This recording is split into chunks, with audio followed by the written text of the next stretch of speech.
Bem-vindos ao Visão Alternativa, um programa de debate e comentário sobre economia, política e outros temas, com Paulo Pereira e Joaquim Jorge. Joaquim Jorge, obrigado por estar cá mais uma semana.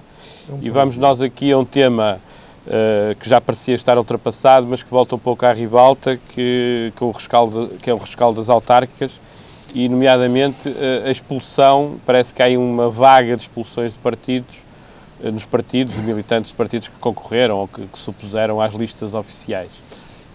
É complicado falar disto, porque eu não estou num partido, mas tenho essa análise e também me mandam informação de reuniões que já se passaram, mas realmente é complicado, não é? Porque um partido, as pessoas têm que perceber, quem decide um candidato à Câmara é uma minoria de 200 militantes num universo de 100 e tal mil pessoas, ou 200 mil, quer dizer, isto começa logo porque a democracia aqui... Ou seja, o sistema atual é muito fechado e não permite que as pessoas se manifestem. Claro. E agora há uma proposta do Eurico Figueiredo, que é um militante socialista que não está na ribalta, que era poder ser candidato escolhido uma pessoa que não milita num partido, nem diria simpatizante, uma pessoa, percebe? Que isso era muito mais interessante, não é? Eu não concordo. Eu concordo com o sistema de primárias, mas o sistema de primárias aberto a toda a gente. Mas as pessoas têm que ter afinidades comprovadas com essa mas ninguém linha. está a pôr isso em dúvida. Um simpatizante, o François Hollande, para você ser simpatizante e poder participar no Congresso, pagava 1 euro ou 5 euros e assinava uma declaração de que estava de acordo com o programa do Partido Socialista francês. Isso concordo. Agora, há pessoas com tanto valor que nem têm dinheiro para pagar as cotas, já viu? Uma pessoa num partido vem para o olho da rua, é o termo, porque se esqueceu de pagar as cotas. Também são 2 anos, não é? Sim, mas eu penso que a questão principal é que a falta de primárias abertas a simpatizantes é, digamos, uma coisa que vamos lá muito. Aqui a isto. O problema é que são perto de 396 militantes do Partido Social Democrata. E não nos podemos esquecer que no PS também em Matosinhos... Houve ou ainda? Houve e há. Que é uma grande carga psicológica, porque, repare, eu estive a analisar isto, se me deixar explicar resumidamente. Eu lembro-me que o Pedro Santana Lopes queria uma alteração estatutária. Exato. E recordo-me perfeitamente que conseguiu aprovar, contra tudo e contra todos, porque era vítima disso, que um militante 6 meses antes não pudesse criticar publicamente, eu sei a quem ele estava a falar, Pacheco Pereira, isto parece uma purga e um ataque fascisante, mas não é. Um partido tem que ter normas. Só está lá dentro quem quer. Não quer, nem quer para fora. Portanto, mas, apesar de o Pedro Passos Coelho retirar essa linha, deixa outras que passam mortais, que diz: cessa a inscrição no partido dos militantes que se apresentem em qualquer ato eleitoral nacional, regional, na qualidade de candidatos, e agora veja bem, mandatários ou apoiantes da candidatura adversária. Ora bem, isto é... Não tem pés nem... Uma coisa é ser candidato, outra coisa é ser apoiante. Mas é que isso leva a que saia muita gente. E então, se sai muita gente, porque depois há uma coisa... Eu não conhecia isso, acho isso esta péssimo. Norma é de tal... Não, é que o problema fala-se em mandar embora, mas eles automaticamente estão suspensos. Porque diz aqui, o disposto anterior determina a suspensão automática. Portanto, António Queixo, o Capuz está certo, concorreu, é mandatário, até foi candidato a presidente da Assembleia, pronto, ele sabe.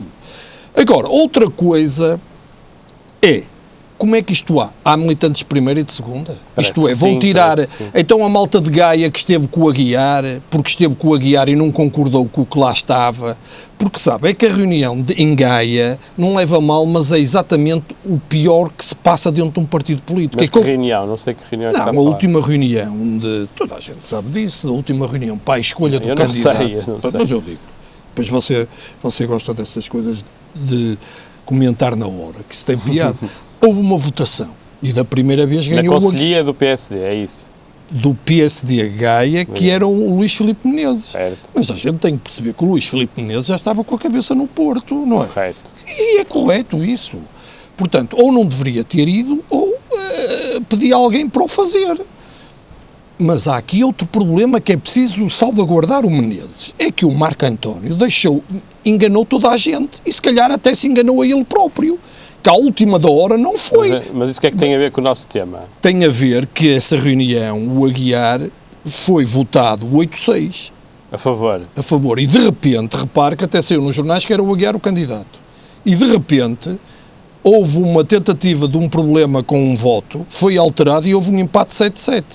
E o Menezes, muito bem, disse que não tinha voto de qualidade, que não se ia interferir nisso. Fez bem. Porque já criou uma terceira via, que era o César Oliveira, certo? Certo. Pronto, e houve essa votação e à última hora escolheram uma pessoa de fora. Exato. Portanto, quem votou no Aguiar sente-se defraudado. Então, como é? Então nós andamos aqui a votar sempre até dar aquilo que queremos? Não, a democracia tem que funcionar. Portanto, essa gente saiu. Mas ao sair tem que perceber se aquilo foi aceite ou imposto, há normas... Está sujeito a essas normas. Claro, o artigo 9, não é? Que é claro. Vir para fora agora.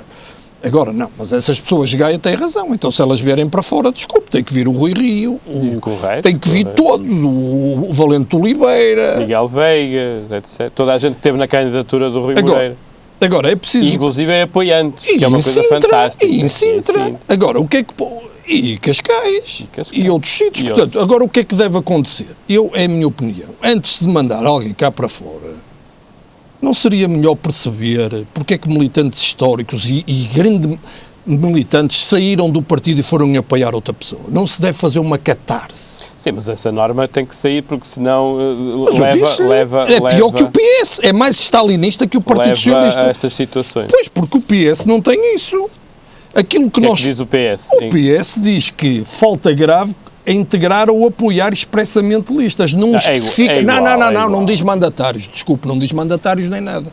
Mas depois diz aqui uma coisa espetacular. Não diz. Apoiar? O que é que é apoiar? Não, é diferente de mandatários ou apoiantes. Pois, e depois há aqui outra coisa, é que no PS as infrações disciplinares prescrevem no prazo de 2 anos. Portanto, o Narciso Miranda está dentro, outra vez do PS. É o que eu leio aqui. Não, prescrevem se não forem expulsos, penso eu. Não foram expulsos. Não sei. Não, o que eu acho é que isto tem que ser levado com algum nível ao Arlindo Cunha, estou-me agora a lembrar. Sim, então quer dizer, as pessoas que têm nome, o militante não são todos iguais. Há de primeira e de segunda. Mas isto demonstra que, na verdade, enquanto não houver um sistema de primárias nos partidos para para as candidaturas autárquicas, para as candidaturas a deputados, etc., vamos andar cada vez mais nisso, porque Paulo, mas o não leva mal. Nós aqui temos já lutado e devemos lutar, que eu sei que nisso está de acordo comigo, da abertura dos partidos às pessoas. Ouça bem, há de reparar que nas eleições falou-se nesses mecanismos. E agora tudo se Um dos mecanismos fundamentais para ajudar à política é utilizar as redes sociais e as tecnologias de ouvir em tempo real as pessoas. Certo. Nem que seja uma minoria, vamos indo, percebe? Sim, as pessoas sentirem que a sua opinião conta para alguma coisa. É importante. Não, agora ninguém ouve nada daqui a 4 anos, percebe? Correto. Estou a falar em Gaia, estou a falar no Porto. Mas isso é mau ouviu-se alguém no Porto dizer qual era a coligação que se queria? Até se podia querer o Rui Moreira com o PCP, certo ou errado? Certo. Sim, mas foram apresentadas candidaturas e depois também não, digamos, Paulo, tem que se o Paulo votou no Rui Moreira, nunca votou em coligações. Desculpe que eu sei que votou no Rui Moreira. Não, sim, votei no Rui Moreira. E agora, depois nos acordos, você pode aceitá-lo. Votei no Rui Moreira, não votei no Rui Moreira. Votei no Rui Moreira. Mas para a Assembleia Municipal não votei na lista do Rui Moreira. Pronto, e para a Junta de Freguesia não votei, portanto, distribuí o meu voto. Muito bem, são três votos em candidaturas diferentes. Mas repare, nós quando há depois uma coligação, deveria de haver um mecanismo rápido, eficiente, ao escutar a opinião. Não é a opinião do Presidente, que tem o poder todo e faz o que quer. Sim, é verdade. Isso até pode ser contra a natura. Por exemplo, o PS em Matosinhos fez uma coisa, segundo me consta, e penso que é verdade, meteu o PCP. Meteu o que quer dizer? Repara, em Matosinhos houve uma vitória extraordinária. Teve 6 vereadores. Sim. Tem a maioria. O Guilherme Pinto. Sim. Depois 3 do PS, ou 2, e depois 1 do PSD e 1 do PCP. E então? Então, o PS poderia governar sozinho. Eu penso que é 7, 3, 10, já nem sei. Olha, não interessa.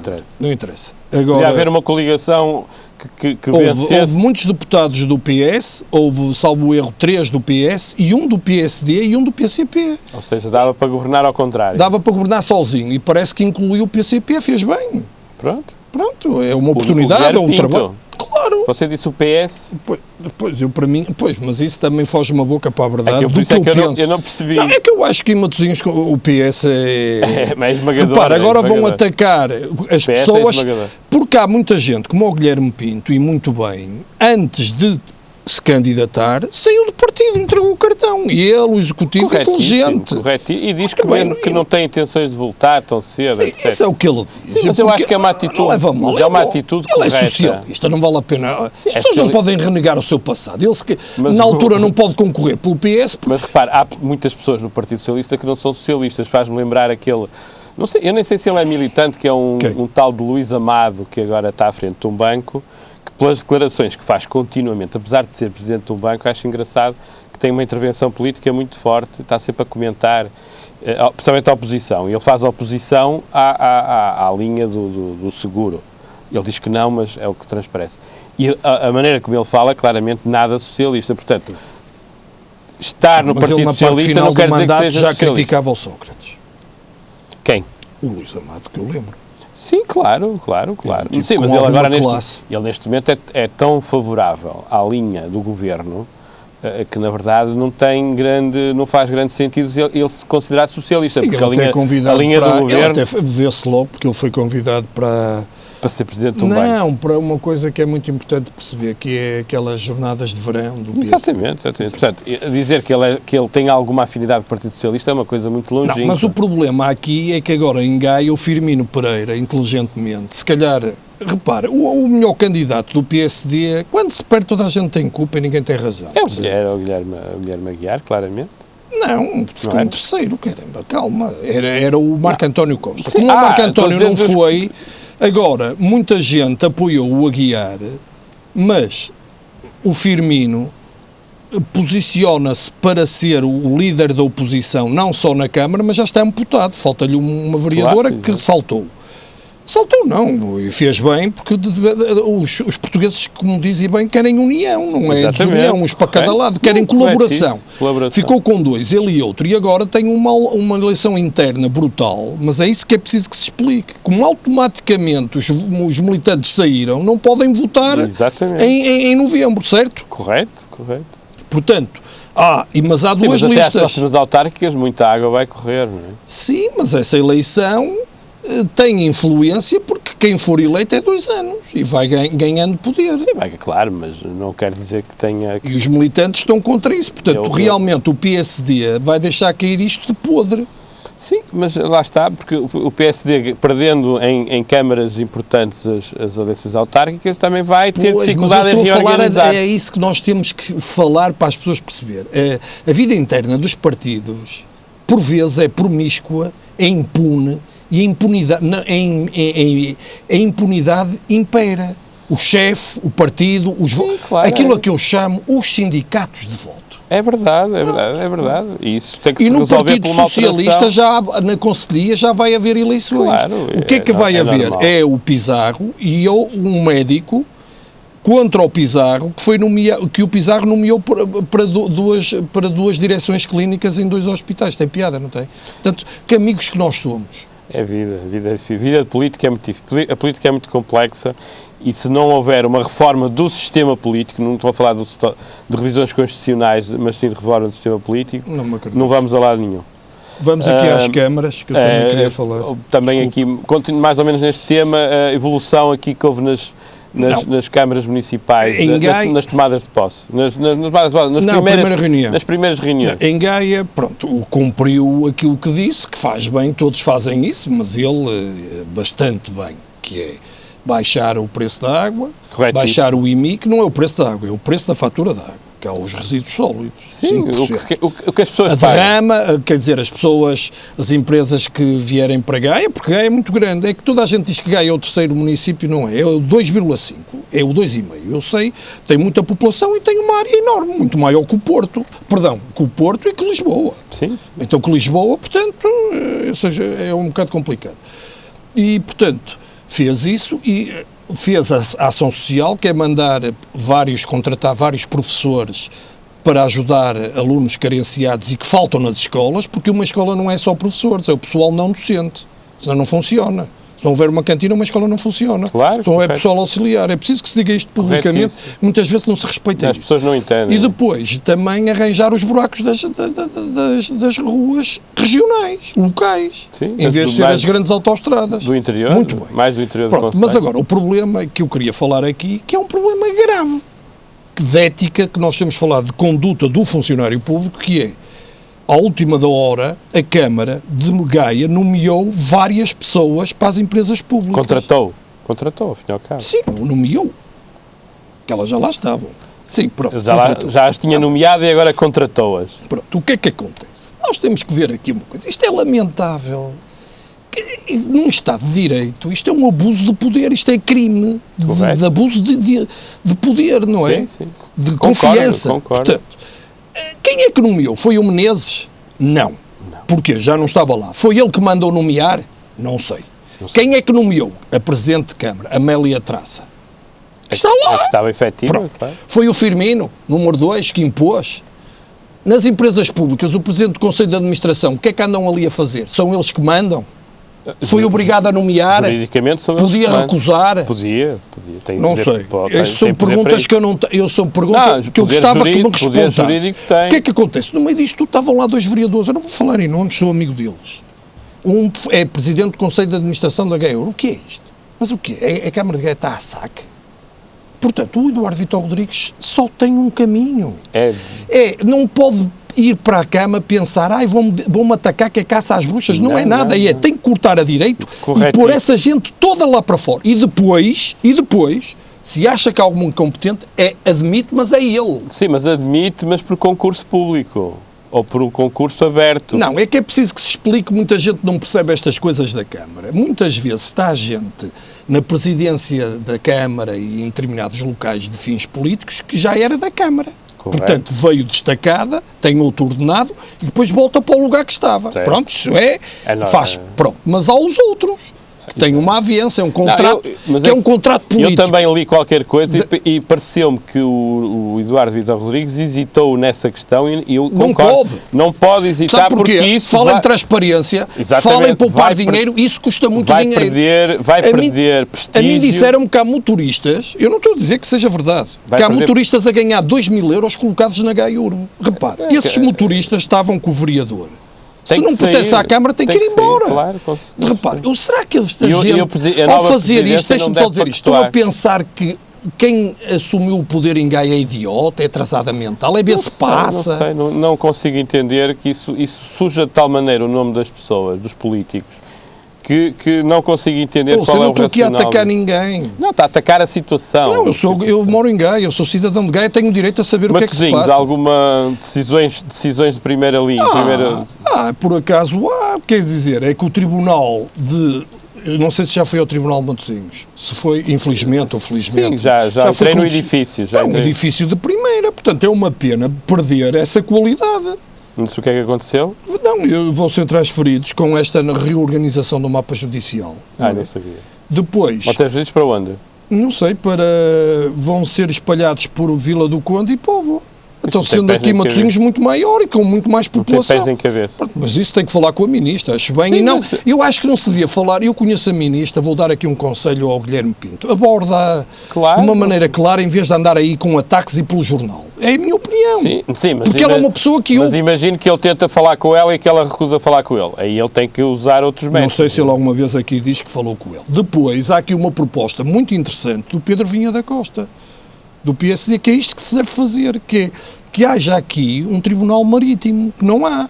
Muito bem, porque há o Leixões, há isso, certo? Correto. Pronto, e depois há outra coisa, que é o comodato, que é o salão de chá da Boa Nova, finalmente, pode ser por comodato durante 20 anos, que é alguém explorá-lo, mas continua na Câmara, bem visto. Sim, eu acho bem, eu vou lá comer. Era como estava antes. Pronto, mas com nível, com categoria, com classe, é bom para a zona, é bem pena visto. Ter demorado tanto tempo fechado. Quando é que está previsto abrir? Brevemente.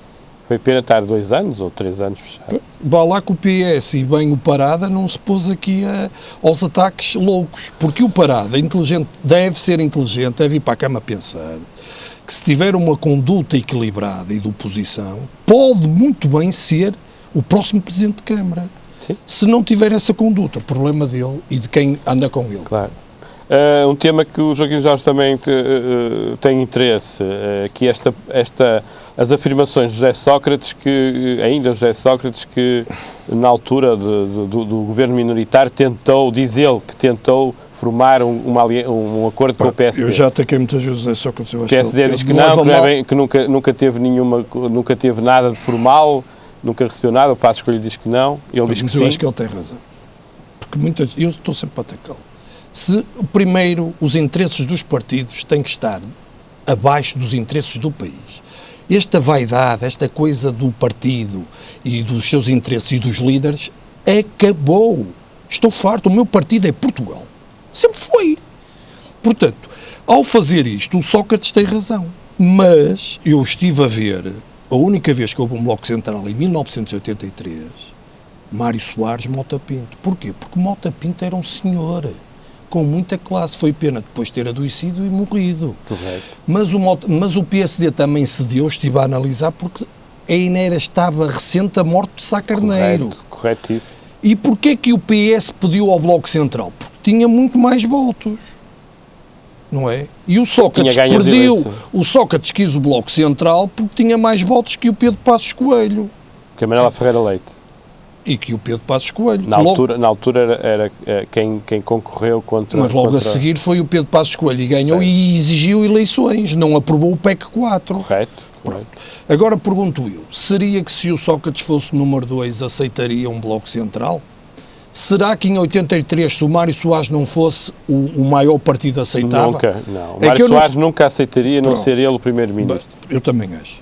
Repare, o António José Seguro não aceita, porquê? Porque tem na mente que pode ser primeiro-ministro e, portanto, depois pede ao PSD para fazer um Bloco Central. Eu penso que neste momento há uma divergência grande entre a estratégia do PSD. Não. Entre, digamos, de 83 até 2000, até 2008, até ao fim do governo do Sócrates, portanto, até do primeiro, portanto, até 2008, mais ou menos, meados de 2009, durante quase 20 anos, ou 15 anos, houve muita comunhão de opiniões e muita votação, revisões constitucionais, governos de Bloco Central, assinatura de tratados internacionais. Não, em 83, estou a falar desde essa altura. Mas assinatura depois desse não houve mais Bloco Central.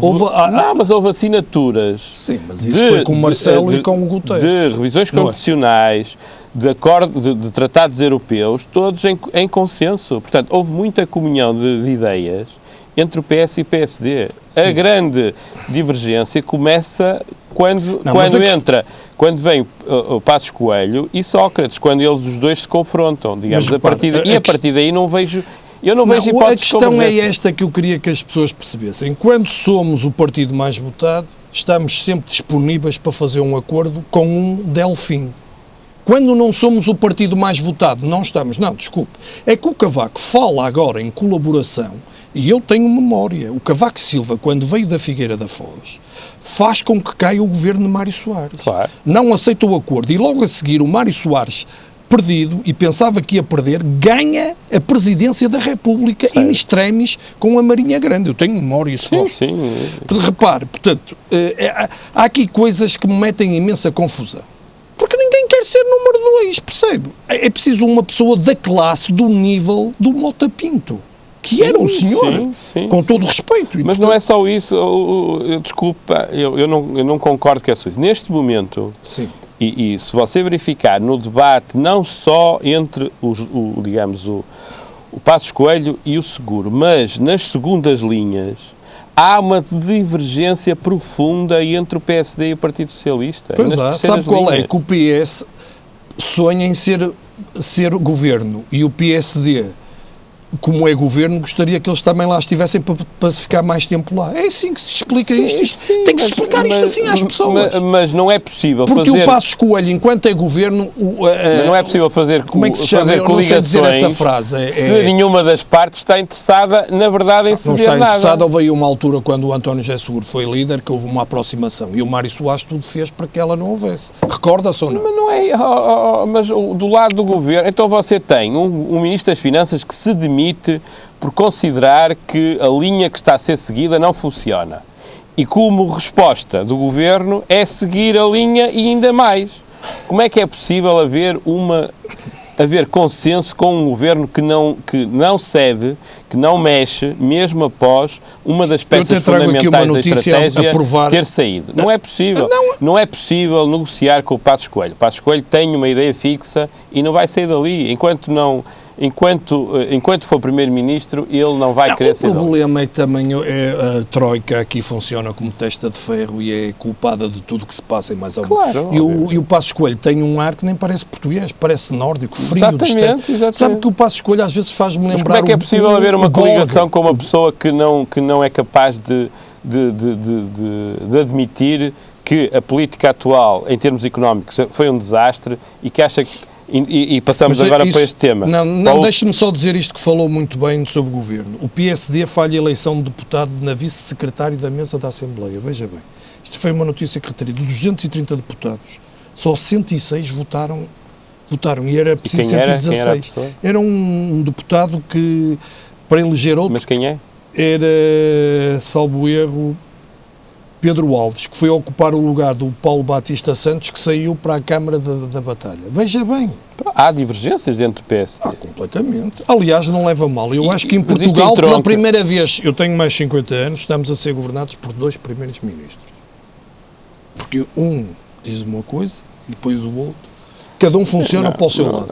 Acho que não é bem isso. Há uma bicefalia. Mas vamos, isto entronca a questão do consenso. Como é que é possível haver consenso quando hoje o INE publica os indicadores de desemprego do terceiro trimestre, portanto, referentes a setembro. E os jornais, toda a comunicação social diz, o próprio Governo já comenta e diz, temos uma grande vitória, o desemprego baixou quase 1%. Um Governo que está interessada em dialogar, quer com a oposição, quer com o país, diria assim, olha, estamos a melhorar um bocadinho, mas isto ainda está muito complicado porque de setembro de 2012 para setembro de 2013 a economia perdeu 102 mil empregos. 102 mil empregos. E como é que a taxa de desemprego baixa? Porque a população ativa reduz-se em 135 mil. Para onde é que foram estas 135 mil pessoas? E o emprego aumenta porque foi sazonal no verão. Mas um governo que não está obstinado, que não está cego, explica à população... Não tem mais nada a que se agarrar, não tem mais nada. Não tem mais nada. Nem sequer a dívida pública diminui. É errado. O déficit vai ficar onde o senhor diz. O déficit não fica em 5,5, fica em 5,9 por causa do Banif. Para o Banif há a possibilidade de alterar o déficit. Exatamente. Para se dar dinheiro aos pobres e para medicamentos, não é? É absurdo. Isto é absurdo. Não, mas isso é óbvio que o número até porque a Espanha vai ter um déficit de 7%, a Irlanda de 7,3%. Mas repare, não leva mal, eu não posso aceitar que um chefe... Mas espera aí, deixa-me acabar esta questão do desemprego, que é muito importante. Um governo sério explica as coisas à população e à sociedade e mesmo no Parlamento vai lá e diz as coisas, não aproveita estes fogos fatos que aparecem do INE. E daqui a pouco tempo, daqui a mais uns dias, vamos saber as estatísticas do comércio externo de setembro também. E é estranho, é muito estranho que neste governo as publicações estatísticas tenham sido atrasadas cerca de uma semana em relação ao que era anterior no governo do Sócrates, porque quanto mais tarde serem as estatísticas, mais as pessoas estão iludidas ou não têm a certeza do que se passa com a economia, há mais desconfiança e a desconfiança gera falta de investimento. A política tem que ser de exemplo. Quando o líder da Troika que vieram cá se reforma aos 61 anos e depois continua a trabalhar, está tudo uma vergonha. Desculpe lá, quem é esse fulano para saber o que é dificuldades? Não vale a pena dizer mais nada. Temos um governo que eu não ligo nada ao que dizem, eu ligo ao que fazem. E temos um governo que digamos, que se baixa e que aceita tudo quando temos... Não, desculpe lá, o que é que está lá a fazer o Durão Barroso? Nada, e no Banco Europeu, o que é que está a fazer o nosso amigo Vítor Constâncio? Desculpe lá. O BCE, então não sei o que é que está lá a fazer, não devem ser portugueses. Para acabar, futebol, vamos acabar com o futebol? Eu gosto de futebol e o Paulo também. Não, eu gosto do Porto, foi pena não ter ganho ao Zenit, mas pronto, não é fácil, não é? Foi um empate, não foi mau.